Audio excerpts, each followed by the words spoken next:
Chapter 21. There was a famine in the days of David 3 years, year after year, and David sought the face of the Lord. The Lord said, "It is for Saul, and for his bloody house, because he put to death the Gibeonites." The king called the Gibeonites and said to them, Now the Gibeonites were not of the children of Israel, but of the remnant of the Amorites, and the children of Israel had sworn to them. And Saul sought to kill them in his zeal for the children of Israel and Judah. And David said to the Gibeonites, What shall I do for you, and with what shall I make atonement, that you may bless the inheritance of the Lord?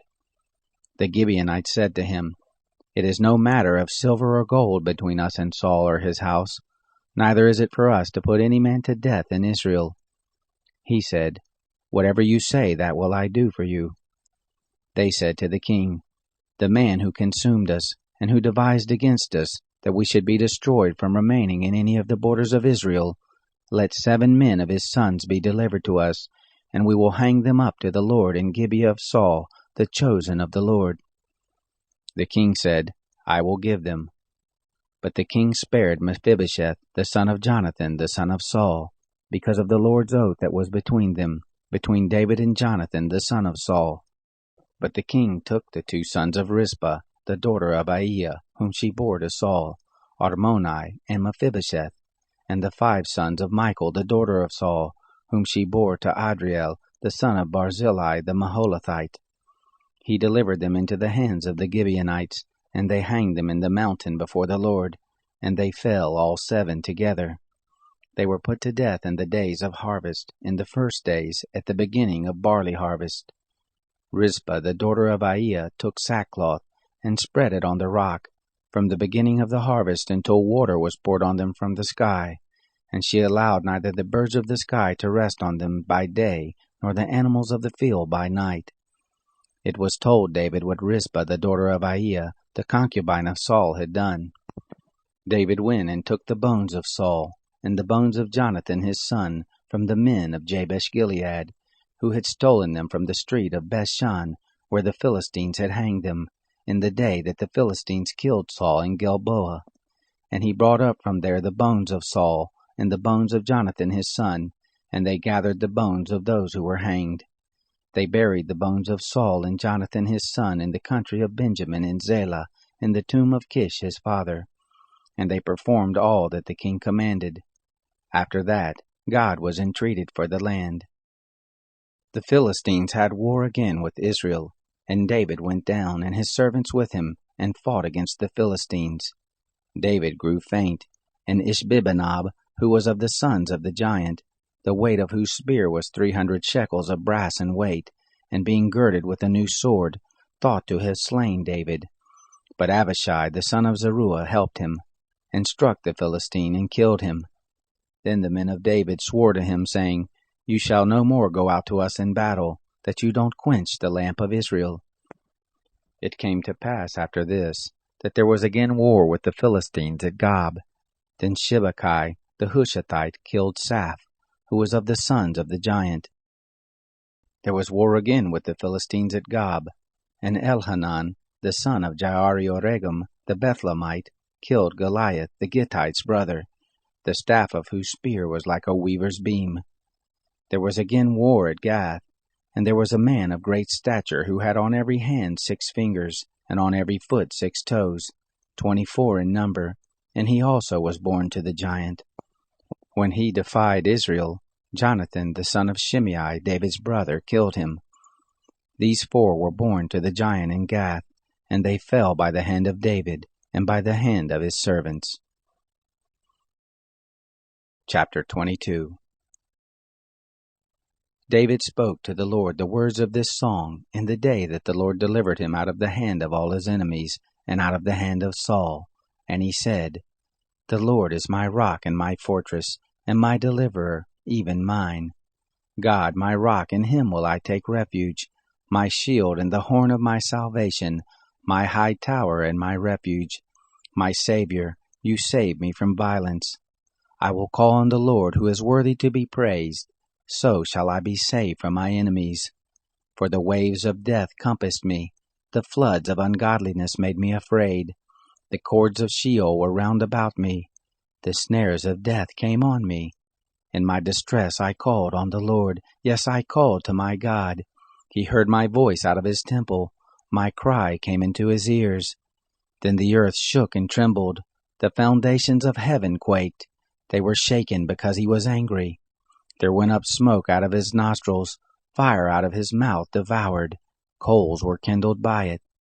He bowed the heavens also and came down. Thick darkness was under his feet. He rode on a cherub and did fly. Yes, he was seen on the wings of the wind. He made darkness pavilions round about him, gathering of waters, thick clouds of the skies. At the brightness before him coals of fire were kindled. The Lord thundered from heaven. The Most High uttered his voice. He sent out arrows and scattered them, lightning and confused them. Then the channels of the sea appeared. The foundations of the world were laid bare by the rebuke of the Lord, at the blast of the breath of his nostrils. He sent from on high. He took me. He drew me out of many waters. He delivered me from my strong enemy, from those who hated me, for they were too mighty for me. They came on me in the day of my calamity, but the Lord was my stay. He brought me forth also into a large place. He delivered me because he delighted in me. The Lord rewarded me according to my righteousness. According to the cleanness of my hands has he recompensed me. For I have kept the ways of the Lord, and have not wickedly departed from my God. For all his ordinances were before me. As for his statutes, I did not depart from them. I was also perfect toward him. I kept myself from my iniquity.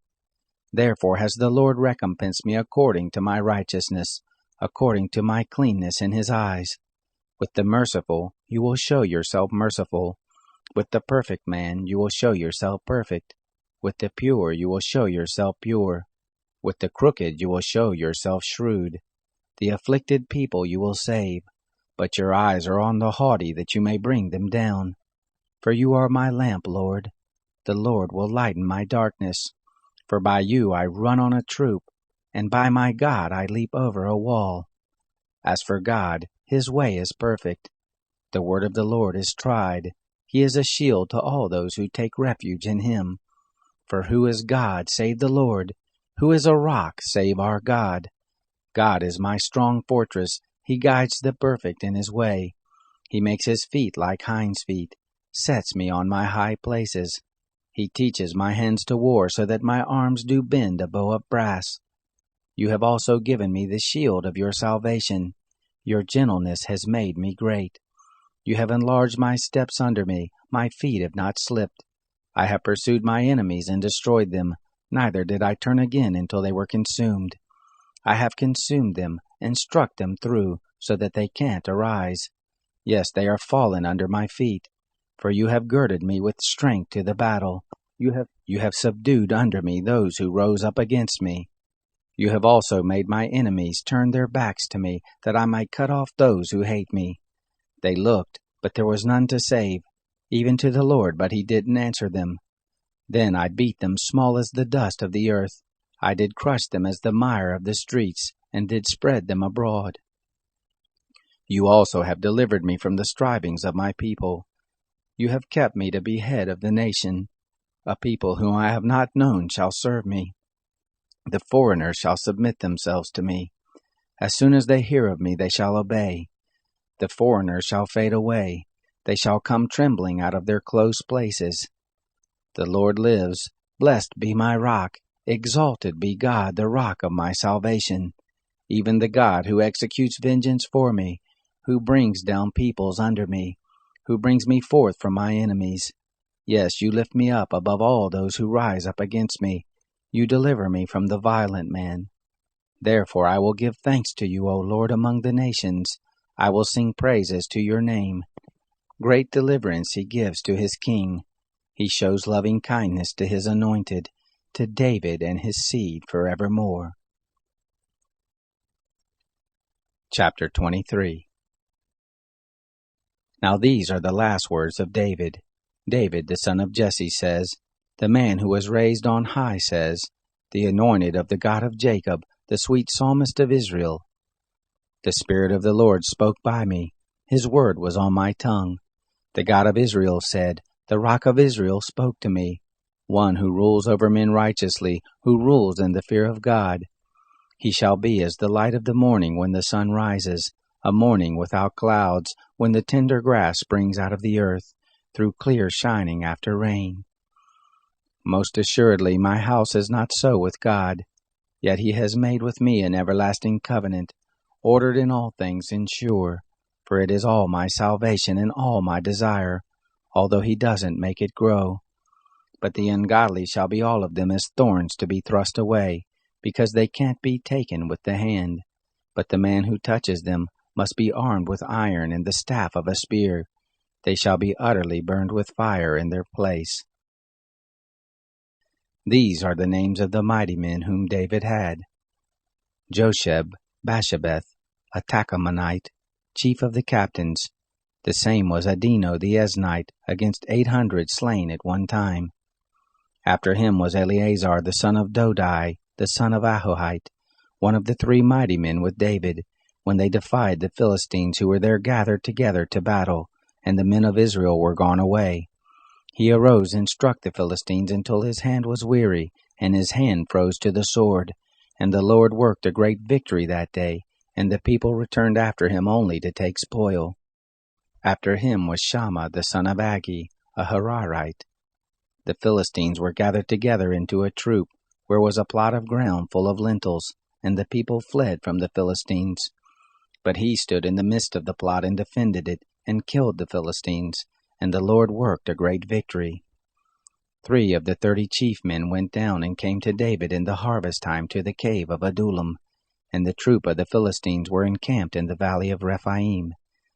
David was then in the stronghold, and the garrison of the Philistines was then in Bethlehem. David longed and said, "Oh, that one would give me water to drink of the well of Bethlehem which is by the gate." The 3 mighty men broke through the host of the Philistines, and drew water out of the well of Bethlehem that was by the gate, and took it, and brought it to David. But he would not drink of it, but poured it out to the Lord. He said, "Be it far from me, Lord, that I should do this. Shall I drink the blood of the men who went in jeopardy of their lives?" Therefore he would not drink it. These things did the 3 mighty men.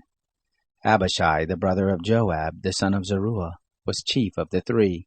He lifted up his spear against 300 and killed them, and had a name among the 3. Wasn't he most honorable of the 3? Therefore he was made their captain. However, he didn't attain to the first 3. Benaiah the son of Jehoiada, the son of a valiant man of Kabzeel, who had done mighty deeds, he killed the 2 sons of Ariel of Moab. He went down also and killed a lion in the midst of a pit in the time of snow. He killed an Egyptian, a good man, and the Egyptian had a spear in his hand, but he went down to him with a staff, and plucked the spear out of the Egyptian's hand, and killed him with his own spear. These things did Benaiah the son of Jehoiada, and had a name among the 3 mighty men. He was more honorable than the 30, but he didn't attain to the first 3. David set him over his guard. Asahel the brother of Joab was one of the 30. Elhanan the son of Dodo of Bethlehem, Shammah the Harodite, Elkah the Harodite, Helez the Paltite, Ira the son of Ikesh the Tekoite, Abiezer the Anathothite, Mebonai the Hushathite, Zalmon the Ahohite, Mahorai the Netophathite, Heleb the son of Baana the Netophalite, Ittai the son of Ribai of Gibeah of the children of Benjamin, Benaiah a Pirathonite, Hiddai of the brooks of Gaash, Abialbon the Arbathite, Asmaveth the Barhumite, Eliabah the Shaalbanite, the sons of Jashan, Jonathan, Shammah the Hararite, Ahiam the son of Sharar the Ararite, Eliphalet the son of Ahasbai, the son of the Maakathite, Eliam the son of Ahithophel the Gilonite, Hezro the Carmelite, Paarai the Arbite, Egal the son of Nathan of Zobah, Bani the Gadite, Zelek the Ammonite, Naharai the Berathite, armor-bearers to Joab the son of Zeruiah, Ira the Ithrite, Gareb the Earthrite, Uriah the Hittite, 37 in all. Chapter 24. Again the anger of the Lord was kindled against Israel, and he moved David against them, saying, Go number Israel and Judah. The king said to Joab, the captain of the host who was with him, Go now back and forth through all the tribes of Israel, from Dan even to Beersheba, and number the people, that I may know the sum of the people. Joab said to the king, Now the Lord your God add to the people, however many there may be, 100 times, and may the eyes of my lord the king see it. But why does my lord the king delight in this thing? Notwithstanding, the king's word prevailed against Joab, and against the captains of the host. Joab and the captains of the host went out from the presence of the king to number the people of Israel. They passed over the Jordan, and encamped in Aroer, on the right side of the city that is in the middle of the valley of Gad, and to Jazer. Then they came to Gilead, and to the land of Tatim Hodshi, and they came to Dan Jaan, and round about to Sidon. And they came to the stronghold of Tyre, and to all the cities of the Hivites, and of the Canaanites, and they went out to the south of Judah at Beersheba. So when they had gone back and forth through all the land, they came to Jerusalem at the end of 9 months and 20 days. Joab gave up the sum of the numbering of the people to the king, and there were in Israel 800,000 valiant men who drew the sword, and the men of Judah were 500,000 men. David's heart struck him after that he had numbered the people. David said to the Lord, I have sinned greatly in that which I have done. But now, Lord, put away, I beg you, the iniquity of your servant, for I have done very foolishly. When David rose up in the morning, the word of the Lord came to the prophet Gad, David's seer, saying, Go and speak to David. Thus says the Lord, I offer you 3 things. Choose one of them that I may do it. So Gad came to David and told him and said to him, Shall 7 years of famine come to you in your land? Or will you flee 3 months before your foes while they pursue you? Or shall there be 3 days' pestilence in your land? Now consider what answer I shall return to him who sent me. David said to Gad, I am in a great strait. Let us fall now into the hand of the Lord, for his mercies are great, and let me not fall into the hand of man. So the Lord sent a pestilence on Israel from the morning even to the time appointed, and there died of the people from Dan even to Beersheba 70,000 men. When the angel stretched out his hand toward Jerusalem to destroy it, the Lord repented of the evil and said to the angel who destroyed the people, It is enough, now stay your hand. The angel of the Lord was by the threshing floor of Araunah the Jebusite. David spoke to the Lord when he saw the angel who struck the people, and said, Behold, I have sinned, and I have done perversely, but these sheep, what have they done? Please let your hand be against me and against my father's house. Gad came that day to David, and said to him, Go up, rear an altar to the Lord in the threshing floor of Araunah the Jebusite. David went up, according to the saying of Gad, as the Lord commanded. Araunah looked forth, and saw the king and his servants coming toward him, and Araunah went out and bowed himself before the king with his face to the ground. Araunah said, Why has my lord the king come to his servant? David said, To buy the threshing floor from you, to build an altar to the Lord, that the plague may be stayed from the people. Araunah said to David, Let my lord the king take, and offer up what seems good to him. Behold, the oxen for the burnt offering, and the threshing instruments, and the yokes of the oxen for the wood. All this, king, does Araunah give to the king. And Araunah said, The Lord your God accept you. The king said to Araunah, No, but I will most assuredly buy it of you for a price. Neither will I offer burnt offerings to the Lord my God, which cost me nothing. So David bought the threshing floor and the oxen for 50 shekels of silver.